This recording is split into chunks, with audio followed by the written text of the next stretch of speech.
Oh, looks like it's going to be one of those nights. Hey, everybody, Chuck Holton here. How's it going? I'm sorry for the technical issues. The internet at the Three Arches YMCA Hotel just died. Like no more internet. It just completely went out. So I actually had to go next door to a different hotel to and set up again to do my live because I just couldn't do it over there. It just wouldn't work. So I don't know what was going on with that, but sorry for the trouble. That's what happens with live television. Um, so I'm in Jerusalem, if you haven't figured that out. That's the King David Hotel behind me. And I'm going to be here for about the next 10 or 11 days reporting on what's going on in the war. There's a lot going on, and we're going to talk about it right now. So Israel has decided to cut off all foreign aid to, not foreign aid, all aid, period, to Gaza. And they're doing that for one very important reason, because Hamas refuses to continue the ceasefire in its current form. Now, technically, the first phase of the ceasefire has expired last night. What Israel wanted to do was to continue that ceasefire as it was, with them receiving some of their hostages back each week in exchange for a bunch of terrorists let out of Israeli jails. It's not a great deal for Israel, but at least they're getting their hostages back. And Israel is now saying they will not move to the next phase of the agreement until all of their hostages, all as in ALL, every one of them, is home. Kudos to Israel for doing that. The Prime Minister's office has put out a statement that said Israel will not agree to a ceasefire without the release of our hostages. The Israeli estimates suggest that Palestinians can survive just fine for up to 6 months with the food that they've already got in Gaza. Now, of course, most of that food is under the control of Hamas, and Hamas is not going to give that food willingly to its people because it wants the pain and suffering so that they can use that as ammunition against Israel. That's their only weapon. I mean, they've got fighters, they've got some weapons left. They don't have much in the way of rockets left, but they can fight against Israel as an insurgency, let's say, but it is not enough.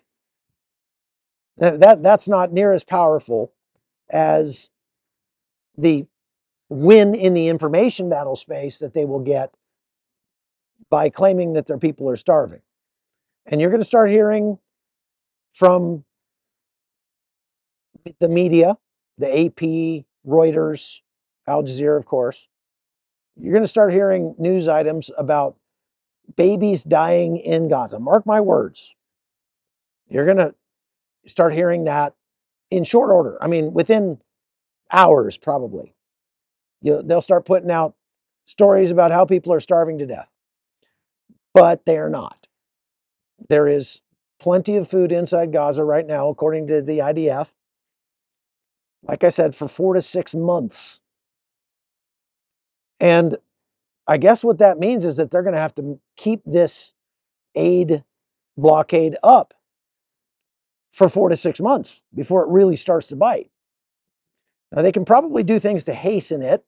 They could cut off the water supply, and they may be doing that.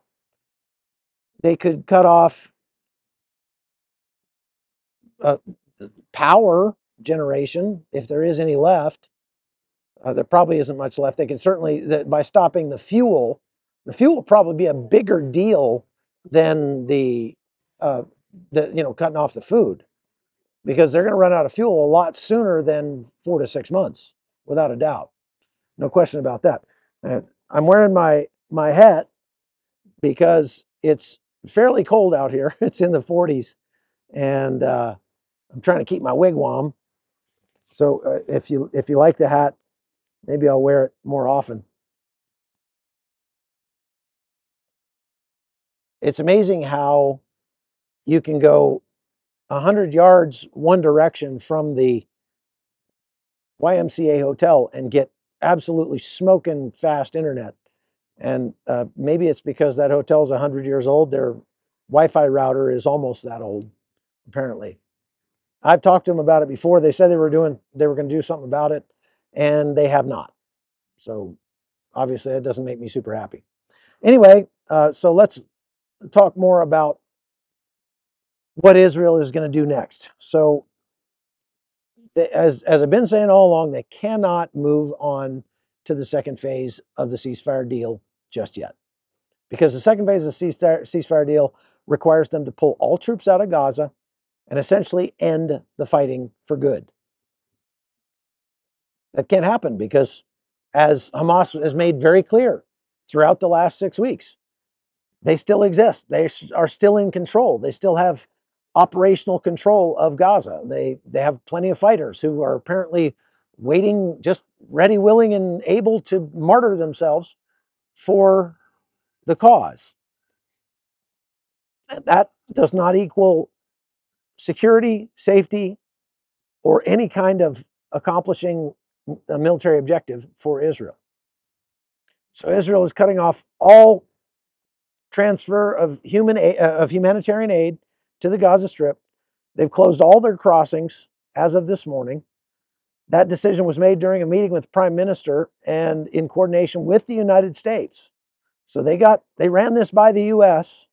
and are actually patterning this after the uh, plan that was put forward by, oh gosh, what's his name? Steve Witkoff, who was appointed by President Biden to, push forward a peace deal with Israel. And surprisingly enough, they're going with his plan. His plan was to cut off the aid. Now, you might say, well, Gaza has a border with Egypt. They can still bring aid across there. Nope, they can't because Israel is controlling the Philadelphia corridor along the southern border. They've closed all the tunnels and closed all the border crossings. So there's not going to be any aid coming in that way either. Now, this is why the media calls Gaza occupied by Israel. But that's not technically correct. Just because you control the borders of something does not mean that you're occupying the country whose borders you're controlling. So, the United States controls borders with Mexico, with Canada. We're not occupying either of those countries. Blockading a country in time of war is not the same as occupying that country. And you're going to hear a lot of people crowing on social media about how this is against the Geneva Convention and Israel's committing war crimes and blah, blah, blah. Actually, no, that's not exactly the way it reads in the Geneva Convention. Now, first of all, Hamas is not a signatory to the Geneva Convention. Israel is, but they have not ratified some of the later portions of it that are like the International Criminal Court is trying to use against Israel and say that they're breaking the international law under those other accords that fall under the Geneva Convention. But Israel never agreed to those. They never signed those. And international law doesn't necessarily apply to you. I mean, only as much, they have no enforcement mechanism in the ICC other than trying to put political pressure on Israel. And Israel has shown over the last year and a half that it is not impervious to that pressure, but that it is still going to do what it has to do. And that's the crux of the matter here. When you talk about the Geneva Conventions, it does say that countries shall not weaponize the distribution of food to civilians unless there's an unless in there, and that's important, unless it is an absolute military necessity. And in this case, I think you'd be hard pressed to try to make the case that it's not a military necessity for Israel to stop funding and providing for its enemies. This whole idea that you should, you know, give your enemy everything he needs to keep fighting, with the possible exception of artillery, and then expect the war to end somehow, is lunacy. It's insane. Israel does not have a ethical, moral, or legal responsibility to provide for Hamas. Now, if there was a way that they could provide for the civilians in Gaza without providing to Hamas, then Israel would have a responsibility to at least try to do that. But it's become very, very clear over the past year and a half that that is not possible in Gaza. That any aid that goes into Gaza is going to end up in the hands of Hamas. And Hamas brags about that. They put out videos of them hurting people who accept aid that doesn't come through their hands. So it's kind of rich for Hamas to say that this is a war crime on the part of Israel when Hamas is literally putting out videos showing crimes against humanity on a daily basis against their own people. I mean, it's just so ironic that you see this over and over and over again, and the media just runs with it. The media just acts like, oh yeah, that makes total sense. They don't say anything about Hamas shooting people in the kneecaps for just trying to feed their families, their own people. They don't say really anything about the many videotapes that have been captured by Israel during the course of this war from security cameras inside Hamas facilities, showing Hamas torturing its own citizens, assaulting its own citizens, robbing its own citizens. They don't talk about that. But that's exactly what has happened. So for Israel to say we have determined that it is an absolute military necessity for us to cut off all aid to Gaza for the time being until we get our hostages back or until Hamas gives up. What they're doing is they're finally coming around to the idea that I've been saying ever since day one, that proportionality, the doctrine of proportionality, is the doctrine of how to lose a war and spend all your money doing it. I mean, if you really want to lose a war, just give up. It's cheaper. But if you want to lose a war and go broke, then try to adhere to the doctrine of proportionality in a war with a brutal or nothing totalitarian terrorist organization. Israel has tried the proportional approach, and it just leads to more war, more death, more suffering. So what Israel needs to do is it needs to step up its game in terms of winning the information war. As we move into this next phase of the conflict, Israel has got to get better at helping the world understand that by creating the conditions for Hamas to finally lose or surrender, they are creating the conditions for an end to the suffering faster than they would if they kept adhering to the doctrine of proportionality.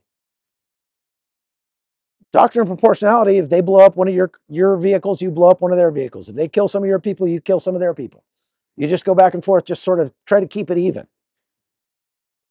You've heard me say many times that is not, you can't win a war that way. The United States tried it for 20 years in Afghanistan. We spent $1 billion a week, killed hundreds of thousands of people throughout Afghanistan and Iraq, and we lost. We lost because we gave up before the enemy did. Why did we give up before the enemy did? Were they stronger than us? No. The Taliban was not stronger than the US military. But this is a perfect example of politicians snatching defeat from the jaws of victory. By following the doctrine of proportionality, the United States kept that war going forever. It would never have ended. Because, as I've shown many times, we were actually funding both sides of the conflict. Because as we were trying to do nation building, before we had actually conquered the Taliban, about 15% of the money that was given to Afghanistan went under the table to support the Taliban. The Taliban didn't need the kind of money we needed to keep the war going. And so because of that, they were able to just wait us out, just keep it going, and just wait this thing out. So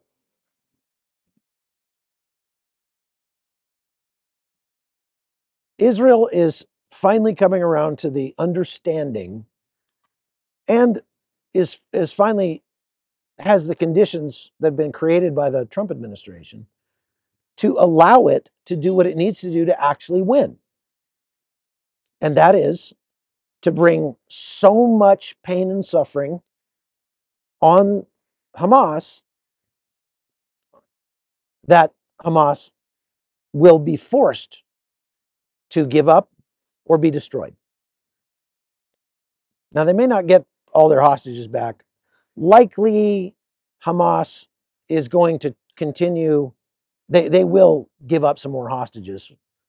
Israel, it looks like they have been saying, well, if Hamas is not going to accept an extension of the phase 1 of the ceasefire to get just a few more hostages out, then other options are on the table.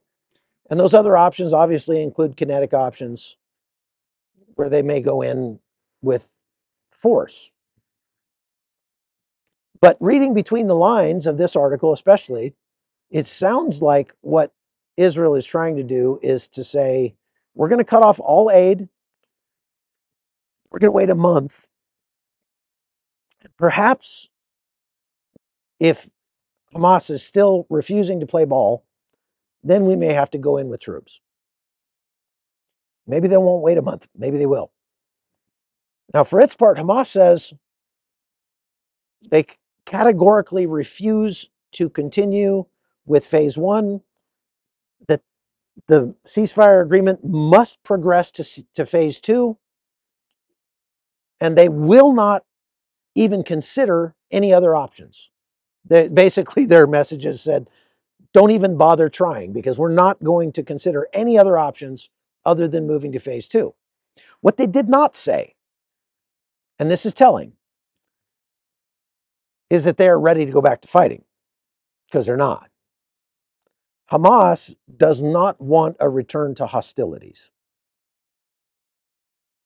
I think they understand on some level that it's likely going to have to come to that Israel is going to eventually return to hostilities. But they're going to try to delay that as long as they can, try to gin up support in the world body, trying to continue defeating Israel in the information battle space. Israel has been atrocious at its ground game when it comes to information war throughout this conflict. And I wish there were people in the IDF public affairs department who were willing to actually talk to me about this. I've tried to reach out to them. I've tried to explain to them how they're just handing a win every day to Hamas in this conflict by the way they're doing they're allowing or not allowing journalists to report the truth of the good work that the IDF is doing. But I hate to say this, they're extremely arrogant. And that arrogance is exactly what led to October 7th. That arrogance is exactly, it's apparently endemic to the culture of the IDF. I'm trying not to criticize the IDF. I mean, there's some very highly motivated soldiers. They obviously fighting an existential war. They have to deal with getting sandbagged by left-wing reporters all the time, and even a lot of right-wing reporters these days. So, I mean, to some extent, you can understand why they would be reticent to have more transparency in what they're doing. And they would say, we have tons of transparency. We put out videos every day of what we're doing. We put out press releases. We have, press things every day.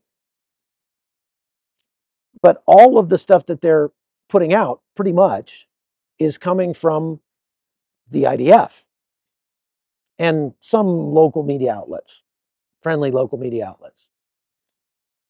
There's not that much, there's not enough coming out from other media outlets. I believe that the truth is powerful, and the truth is powerful enough that if you set it free,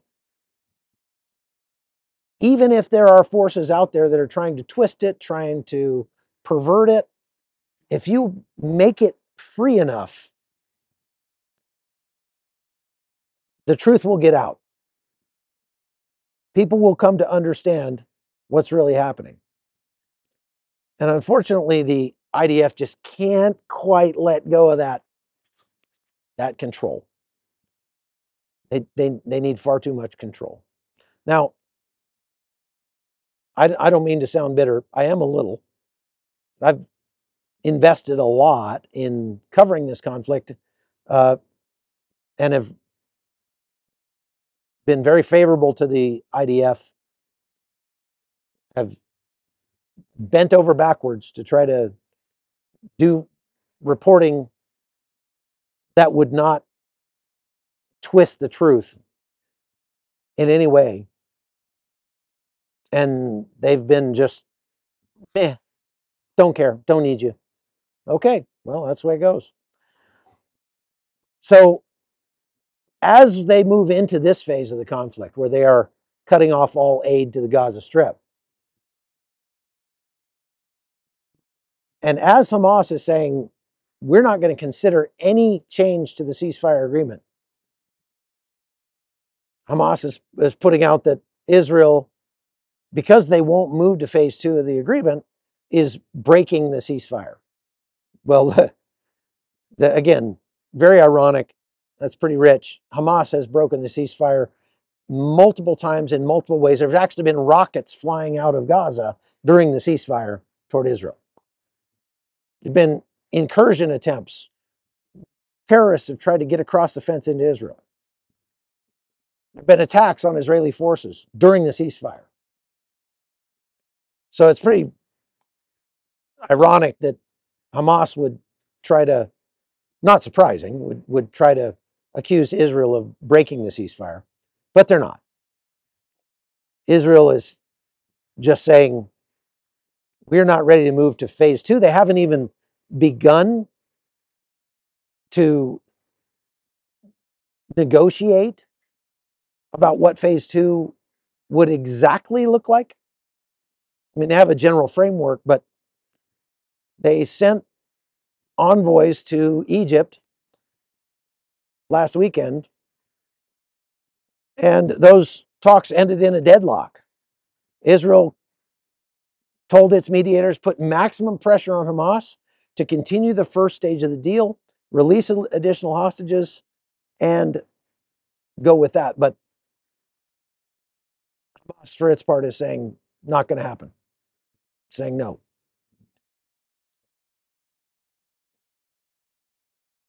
So I guess we'll have to see what happens.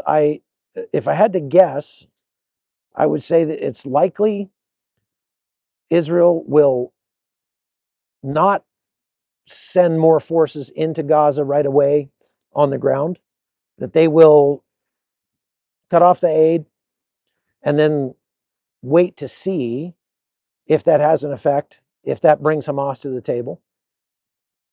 Hamas has to understand now that it's a different game because they don't have the Biden administration trying to straddle the fence and try to support Israel on one hand and support Hamas on the other. It's a very sharp, pointy fence to try to straddle. Biden did not do it very well. But that's no longer a thing. Israel has bought a whole bunch of bunker buster bombs. They brought a whole bunch of new artillery and ammunition, billions of dollars worth. And they are going to be ready, at least, to put those into practice, to put those into play at some time in the near future. But if I had to guess, if I had to just make a prediction, I don't like to make predictions very much. There's far too many things that can change the calculus at any time. But just the way it looks right now, it looks like Israel is likely going to put this pressure on in terms of cutting off the aid, see what happens, and be ready to go kinetic at some time in the following weeks or months. I'm going to be here until the 11th, I think. I would venture to say that even just because I'm here, that's not going to happen because I seem to have this grand power over the universe somehow that can make things not happen just by being in the area. All my entire career, I've heard so many times, "Oh, Chuck, if you'd only been here yesterday, man, everything was blowing up." Or I just after I leave, they call and go, "Man, you left a day too early. Everything went crazy after you left." I don't know why that works that way, but maybe it's because I don't stay anywhere long enough. Uh, Sometimes I travel way too much. Okay, so let's look at some questions. If I can find my comments again.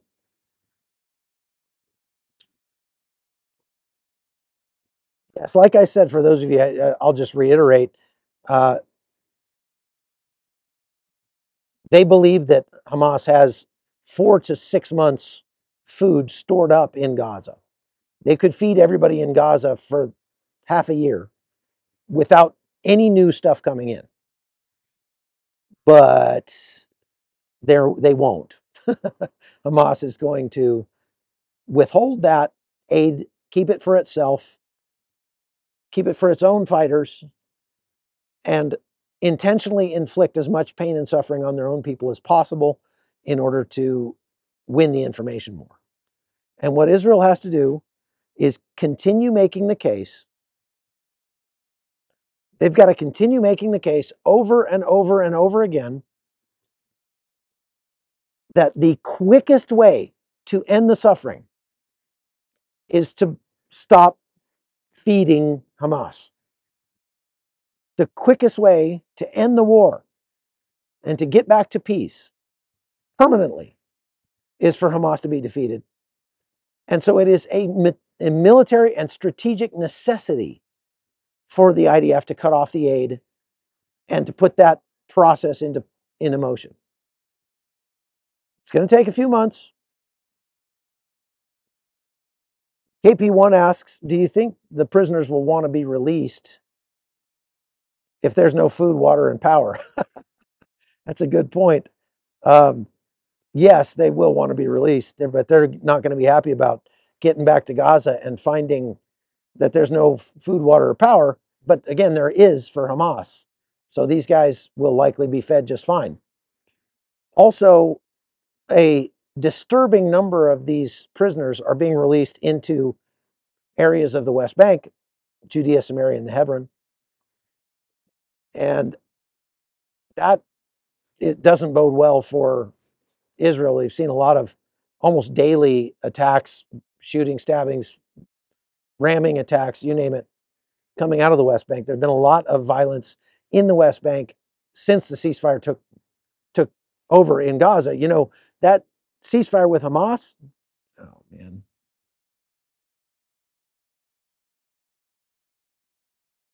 Now the internet's going out here.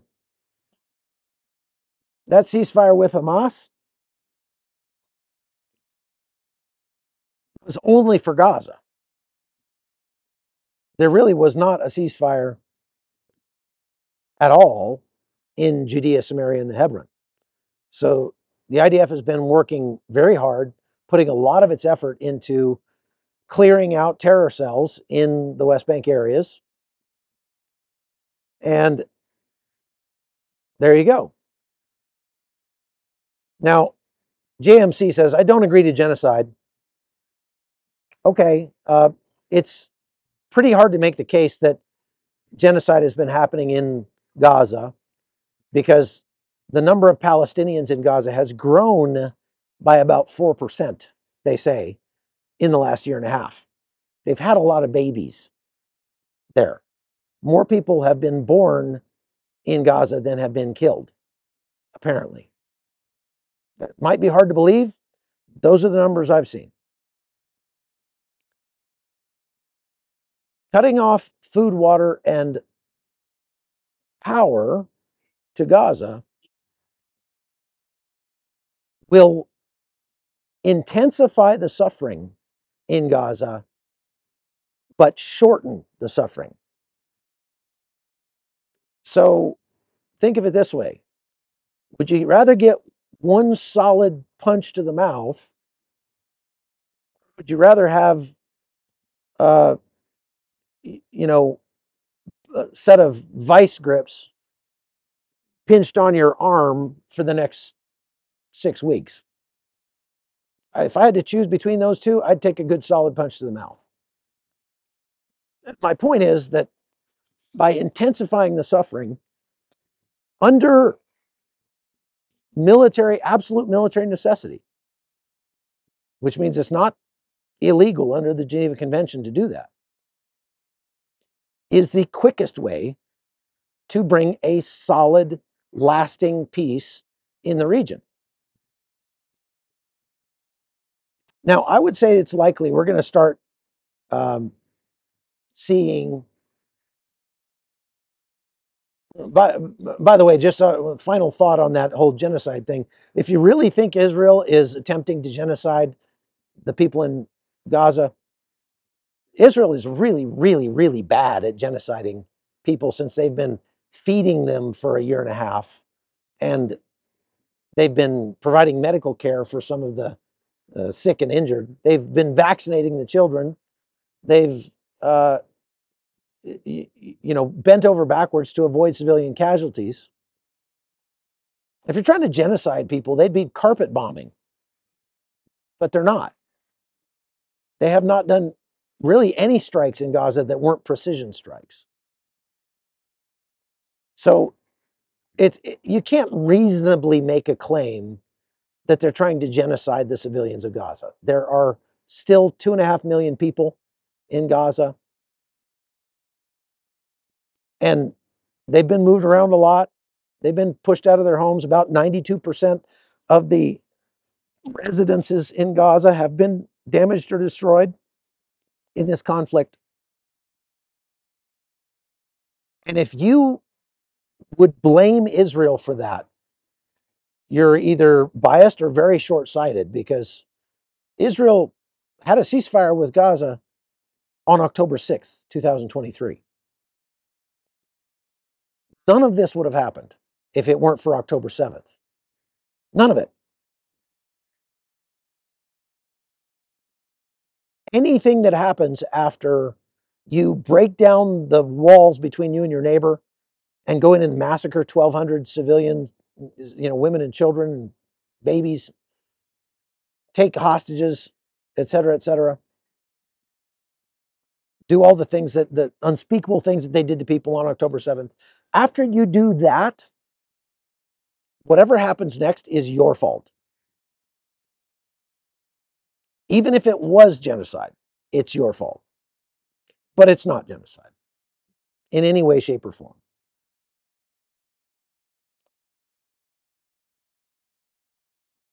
Okay, so I saw another question go by here. Does Hamas even care about any Palestinian who's not Hamas? No, they don't. Terry Mills says, I heard 68,000 babies were born. Well, like I said, uh, they say that the population of Gaza has actually grown during the war. So pretty hard to make a case that Israel's genociding them. Cutting off food supplies to Gaza now, if they have 6 months stored up, puts the ball in Hamas's court. If there's that much food in there and people start dying of hunger, how could you not say that's Hamas's fault?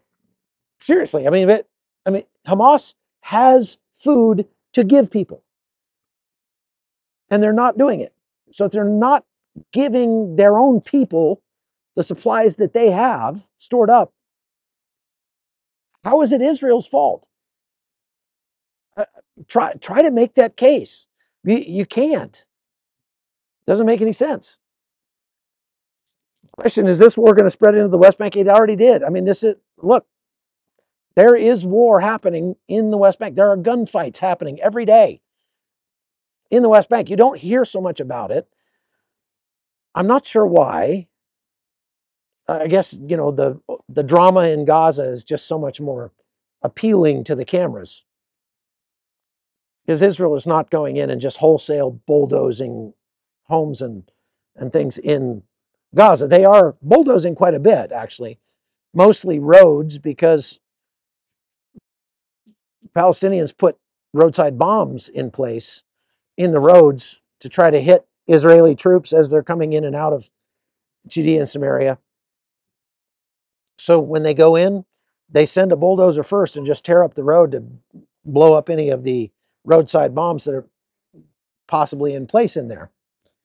And obviously that is pretty hard on the infrastructure when you got a D9 bulldozer tearing up the pavement. But this is why you can't have nice things, Palestinians. If you just stop trying to destroy your neighbors, just give it a rest already. But how do you reason with people who are just unreasonable? You can't. You can only speak to them with power, with force. That's what Israel's doing. Is the reason to encourage Gazans to move to other countries, as Trump has suggested? No, they can't. It'd be virtually impossible for Gazans to go anywhere without coming to a deal with Egypt. Now, I did a live a little while ago over on my channel. If you go to chuckholton.com, I'll put up a summary of it over there, but you can go watch it on my YouTube channel, The Hot Zone with Chuck Holton. So just go look up The Hot Zone with Chuck Holton. You'll see that. But Gazans are unable to leave because the borders are all closed. I suppose they could try to swim out into the Mediterranean, but there's not really anybody out there that wants them either. So if the Gazans are going to leave Gaza, as Trump has suggested, there would have to be a deal made to take them to Egypt, and from Egypt, maybe to somewhere else. For its part, like I said, Egypt has moved a whole lot of troops and tanks to the border with Gaza.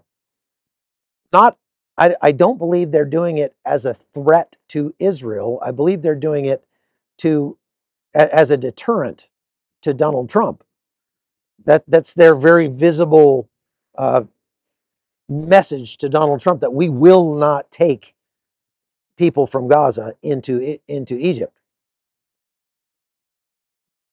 So if President Trump is going to develop Gaza like he says he'd like to, he's going to have to figure out more creative way to get the Palestinians to leave Gaza, at least temporarily. And if they leave temporarily, they're probably not going to come back at all. But it's funny how those people, when they live in Gaza, they say their homeland is in Israel and they're never going to stop trying to go back to their homeland, and that Gaza is a refugee camp. You know, they call them camps. Now that President Trump has said the Gazans need to just leave Gaza while we rebuild it, they're like, no, this is our homeland. We'll be here forever. We'll never leave. It's a little incongruous there. So, yes, I am back in Israel. What's the beautiful statue behind me? It's a lion with a dove on its head. And it's the symbol of the Eldan Hotel where I'm sitting. I'm not staying at the Eldan yet, but I think I'll probably come stay here tomorrow because I can't handle the bad internet over at the other hotel. Do you think the prisoners will want to? Okay, I already got that one. Okay. Any other questions? Hey, thank you very much. Ask up. Yes, please hit the like button. I appreciate that. I am glad to be back, and I will be doing my best to report every day while I'm here to keep you guys appraised and updated with what's going on here in Jerusalem, up in the north, down in the south, in Gaza. I'm going to be talking to some of my old friends like Duran Kedar and Yair Pinto while I'm here. I'm going to try to reach out to Amir Tsarfati and see if maybe I can finally get up there and meet him. Maybe go up and visit my friend Shadi Kalul in Jish and see what's happening in the north. Like to do a report on whether or not people are actually starting to filter back into their homes up there. We haven't heard a lot about that. I think officially the government of Israel is still telling people not to go back to their homes in the north. There's 60,000 people who are displaced. But I wonder if people are going back voluntarily. So I'll go up and do some reporting on that. Lord Peanut II says, they say Gaza is a concentration camp. I met people who survived Auschwitz. None of them wanted to go back and live there. So why would Gazans? Well, I'm going to take it that's a rhetorical question because the answer to that one's pretty obvious, isn't it? Why can't Hamas be taken out permanently?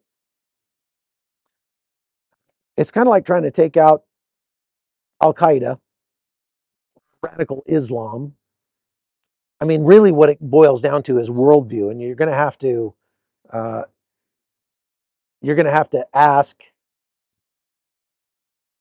what would we have to do to change the worldview of the majority of people in Gaza?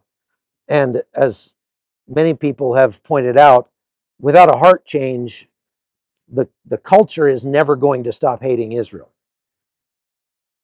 And the only thing I know that can affect a heart change is Jesus Christ. So there's that. As Ann Coulter once said, that we just need, of the Taliban, she was talking about, we just need to go kill their leaders and convert the rest of them to Christianity. I mean, that'd be a great plan. Nobody's going to go for that that's in power right now.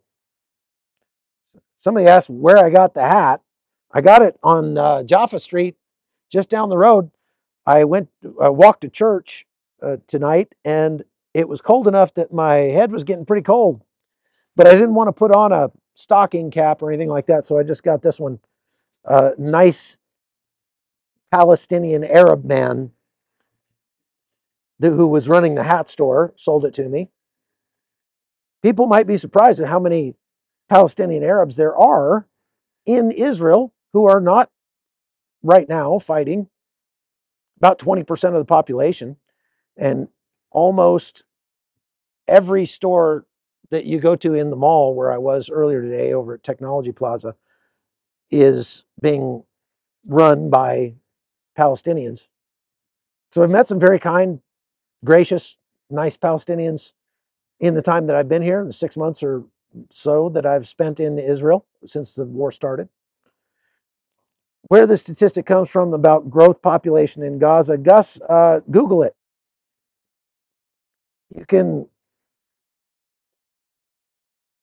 You can probably work Google just as well as I can.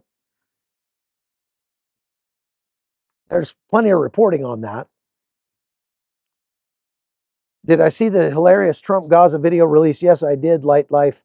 What if you haven't seen it? It's a AI generated video of what Gaza might look like if Trump had his way and was able to redevelop Gaza in the style of Trump. It shows President Trump and Prime Minister Netanyahu shirtless in their swimming trunks, sitting in lawn chairs on the beach, sharing fruity drinks. Didn't need to see that. Uh, it has a giant 50-foot tall golden statue of Donald Trump as one of the highlights of the new construction. That makes me feel pretty uncomfortable, I have to say. Too many echoes of Nebuchadnezzar in there. But anyway, it's just AI generated. It is kind of funny if you just look at it with a light heart, try not to read too much into it. Ryan Pennington asks, if civilians say they are innocent, why do they not call and report where hostages are for reward? There you go. You got it, Ryan. Perfect.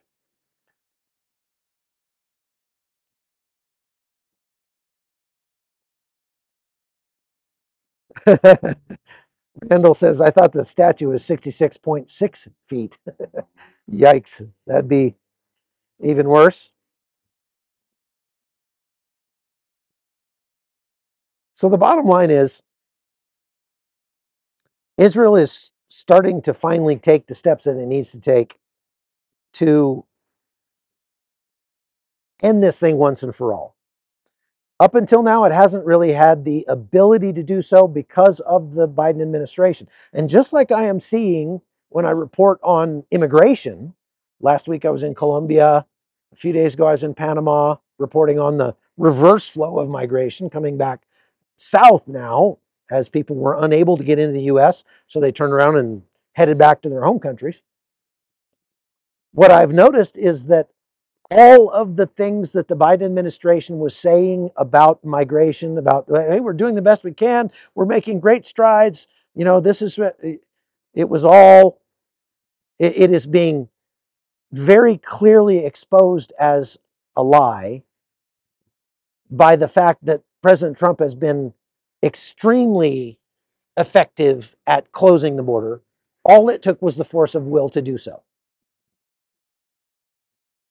And the border's closed. We're seeing that lie play out here in Israel as well. The lies that were told by the Biden administration about supporting the Israeli cause, supporting Benjamin Netanyahu, supporting the IDF. Uh, all of that is being shown to be a lie because now that Israel actually has support from the United States, they're getting the weapons they need and they have a free hand to take the hard measures, to do the hard things that are necessary to end this war. So let's hope that continues. Now, I have a question for you before we go. I'm curious what you think of Prime Minister Netanyahu. Is Benjamin Netanyahu, I just want to, please just post one word in the comments, left or right. Is Prime Minister Netanyahu on the left or is he on the right?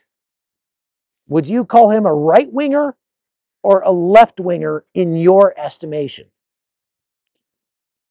I'm not asking if you like him. I'm not asking if he's the Antichrist. We're already getting those. We can talk about that some more. And I'm not making any claim as to whether he's good or bad. I'm only making the claim, I'm only asking the question, is he on the left or on the right? Is he to the left of the scale in Israel? Or would he be in the United States, let's say? So it looks like everybody is saying right. There's one that says center left. Somebody's saying moderate. Somebody's saying neither.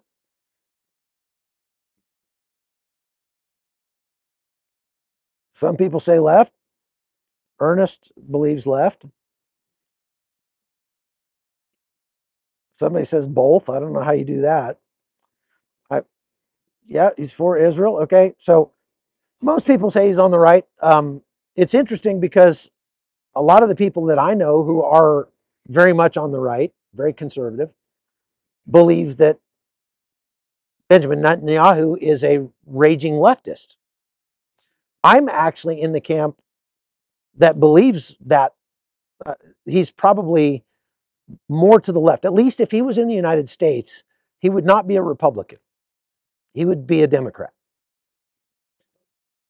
If you read his writings, he has been very vocal about being against things like the Second Amendment. He certainly cares about Israel and is uh, more hawkish in terms of caring for Israel than many on the left in Israel are. So it's just interesting because he occupies this space where actually I saw a book in a bookstore window today that was titled Netanyahu and the Rise of the Far Right in Israel. So at least the author of that book considers Netanyahu to be on the far right in Israel. And there's no way he would be on the far right if he was in America. Somebody says he's a raging centrist. That's pretty good. I might use that. That's good. I like that. Well, thank you for participating in my little informal survey here. Yeah, Ask Yeshka says right left is a projected American view. Yeah, I mean, to some extent. Israel is a very divided culture in many ways politically. There are, I would say, majority are center or center right, but there are a very vocal minority of very left wing people in Israel. Israel has not escaped the woke virus in any way, shape, or form. When you look at the culture here, the culture in the eyes of an American skews more to the left than where I'm used to in West Virginia, let's say, because it started out as a collective endeavor. I mean, this is my own opinion. I think I'm sure that many of my Israeli viewers will help me understand this further. I tremendously appreciate your advice, your help. But from an American point of view, because Israel sort of started out as a collective, I won't go as far as saying communist, but it certainly has a lot in common with communism. They had a lot of things in common. They lived on communes called kibbutzim. I mean, that was kind of the idea of the project to begin with. And maybe it wasn't. Maybe it just got hijacked by communist left-leaning forces sometime after it got started. But at some point, it did get influenced heavily by Marxist thinking. And because of that, even the conservatives in Israel today will accept things that no conservative in America would stand for. Things like gun control, things like um, what was done here, the very draconian measures that were taken in 2020, 21 during the sickness that shall not be named on YouTube.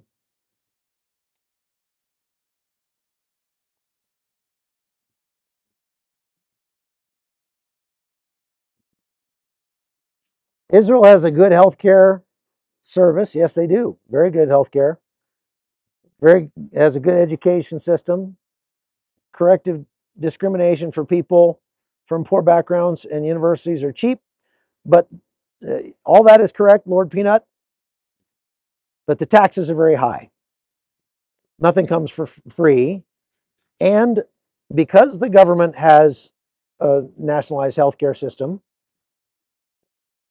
it feels empowered to intrude on almost every area of people's lives here. There's a lot of rules in Israel. A lot. It's a real nanny state to the eyes of an American.